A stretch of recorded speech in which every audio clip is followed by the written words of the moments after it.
Hey everyone, Alex here with another Bandsaw life tip. Now, when I'm doing some reproductions of boxes that I've made, patterns that I've made, perhaps some of my shaker box patterns, I want them as close as possible. And doing stuff freehand can sometimes not work out so well. Now, Woodpeckers sent me this steady curve, and I got to tell you, I've used these things before, most of them attached right to the saw itself. This is a game changer. This worked so much better than I thought it would have, mainly because of the way that it's set up. Now, as you can see, it works off of two mag switches here. You've got your arm, which is adjustable up and down for thicker and thinner pieces. You can also move this out so that you can get further away, because the way that I have it set up here, sometimes it's just a little close to hit that arm. So it's nice to be able to move it over just a little bit.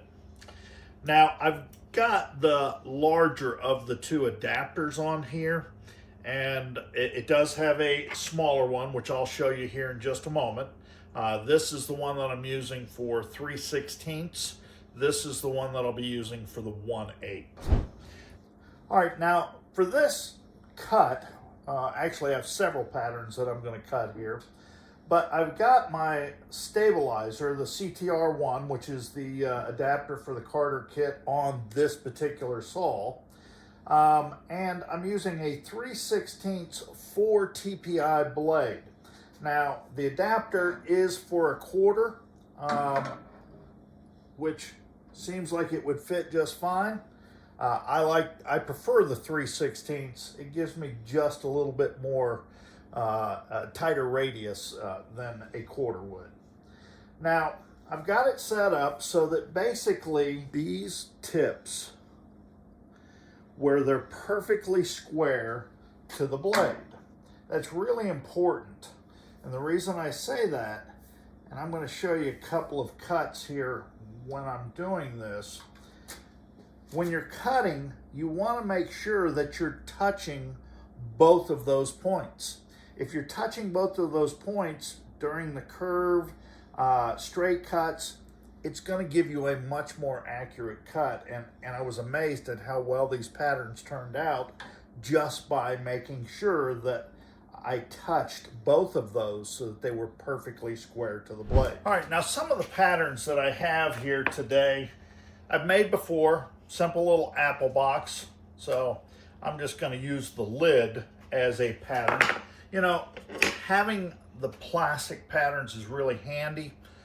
Sometimes it's difficult to get that first one if you don't have a CNC, but not everybody has access to the perfect patterns. So, I mean, I just reuse some of the things that I've already got, that I already work with.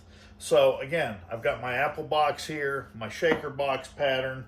I even did this pattern because I felt like this gave me a little bit tighter radius to try to follow it. And again, pretty amazed I was able to. So what I'm gonna do is just take this lid from the apple box and just place it where I kind of want to get the most out of the material. I'll take some double stick tape, stick that right down to the top of that wood, and that's all you need. You're just using it as a pattern. It's not like something that you'd press hard against. So just a small piece of double stick, that down.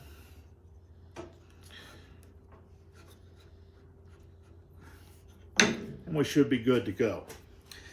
Now, I'm going to adjust this so that it's just above my work. All right, so now I'm going to line up my piece so that my blade is perfectly centered front to back and right in the middle of that point. Very easy to lock down. I know that I'm square to that edge. So now we're below that point. Should be able to follow that line and get a perfect pattern.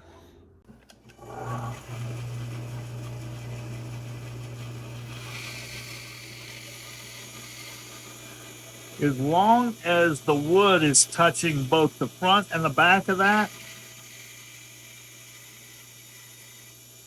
amazing how well it really does follow.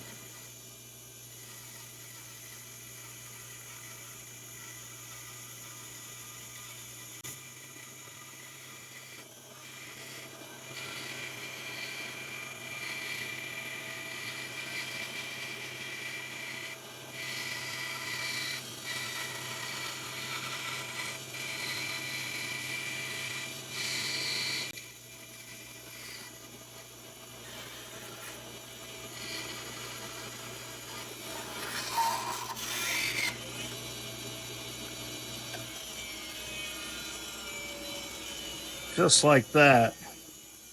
I mean, you just can't ask for anything better than that. The trick is making sure that those 2 points touch, and you'll get just about a perfect cut every time.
All right, now I've installed the 1/8 inch blade.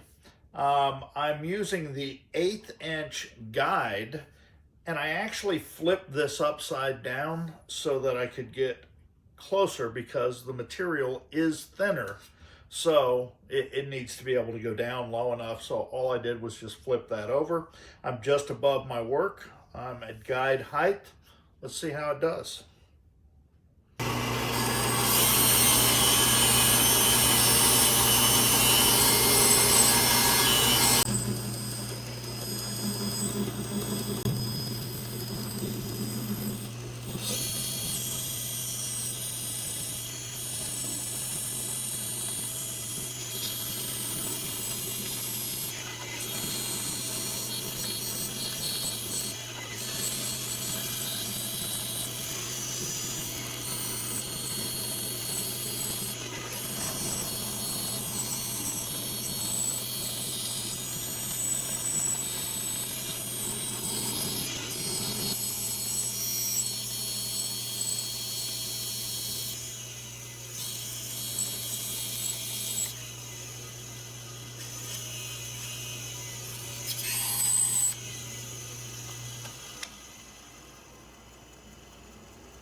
Now, as you can see, we've got just a really nice crisp line by simply following this. And again, our big key is making sure that you're touching both points.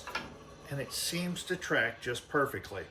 Now, on this cut, I did use the 1/8 inch with the quarter stabilizer. And all I did was simply flip this one upside down so that I could get closer for my thinner patterns. Now, if you're doing that project that has all those different wheels or circles or something that you got to get pretty precise every time, this is definitely a nice addition to the shop. The other thing that I really love about this is I can find it when I want it. It does stick anywhere that you want on your saw. Y'all, I hope you enjoyed this, and I highly recommend it for either repeats or just a ton of the same project. Thanks for watching, y'all. Hey everyone, thanks for watching. Be sure to like, share, and subscribe for more Bandsaw Life content.